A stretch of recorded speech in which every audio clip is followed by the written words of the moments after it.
পাহাড় থেকে নেমে আসা বরফ, কাদা আর পাথরের বিধ্বংসী স্রোতে মুহূর্তেই মৃত্যুপরিতে পরিণত হল নেপাল তিব্বতের সীমান্ত।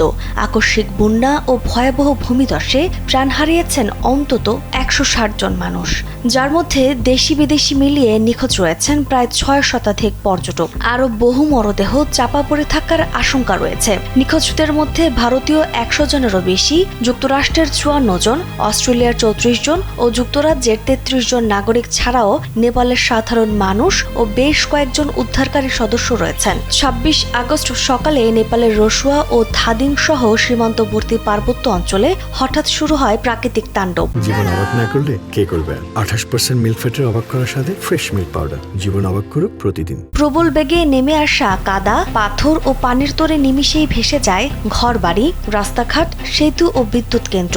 প্রাথমিকভাবে ভূমিকম্পনের গুঞ্জন উঠলেও মার্কিন ভূতাত্ত্বিক জরিপ সংস্থা নিশ্চিত করেছে, টানা ভারী বৃষ্টির ফলে হওয়া ভূমিধসের তীব্র কম্পনকেই স্থানীয়রা ভূমিকম্প ভেবেছিলেন। প্রতিকূল আবহাওয়া ও যোগাযোগ বিচ্ছিন্নতার কারণে ব্যাহত হচ্ছে উদ্ধার কাজ। নিহতের সংখ্যা আরও বাড়ার শঙ্কা নিয়ে এখন বেঁচে থাকা মানুষের উদ্ধারে চলছে সর্বোচ্চ তৎপরতা। দুর্যোগ মোকাবেলায় ইতিমধ্যে ত্রাণ ও উদ্ধার সহায়তার হাত বাড়িয়েছে ভারত, চীন, যুক্তরাষ্ট্র ও ইউরোপীয় ইউনিয়ন। এই হৃদয় বিদারক ঘটনার গভীর শোক প্রকাশ করে দ্রুত উদ্ধার তৎপরতার জোরদারের আহ্বান জানিয়েছেন প্রধানমন্ত্রী তারেক রহমানও।